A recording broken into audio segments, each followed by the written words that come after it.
জানো তো, বাড়ি ফিরে মন ভালো হওয়ার আরও একটা কারণ হলো এই পার্সেলগুলো।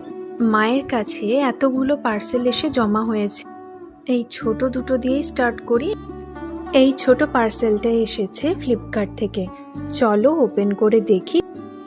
দুটো ছোট্ট ছোট্ট কিউট টেডি বিয়ার অর্ডার করেছিলাম, যেগুলো হচ্ছে কি রিং। না না, শুধু তো কি রিং নয়, আরও নিশ্চয়ই কিছু টুইস্ট আছে। এগুলো হলো দুটো শেডের মিনি লিপস্টিক কাম টেডি বিয়ার কাম কিরিং। এগুলো প্রথমে বোনকে দেখাবো, ওর যেটা পছন্দ হবে সেই শেডটা ও নেবে, অন্য যেটা থাকবে সেই শেডটা আমি নেব। আমার তো দুটোই শেড পছন্দ হয়েছে। এইবারে চলো মিশো থেকে আসা পার্সেলটা ওপেন করে ফেলি। একটা মঙ্গলসূত্র ব্রেসলেট নিয়েছিলাম আমার জন্য, তো জিনিসটা খুবই সুন্দর এসেছে।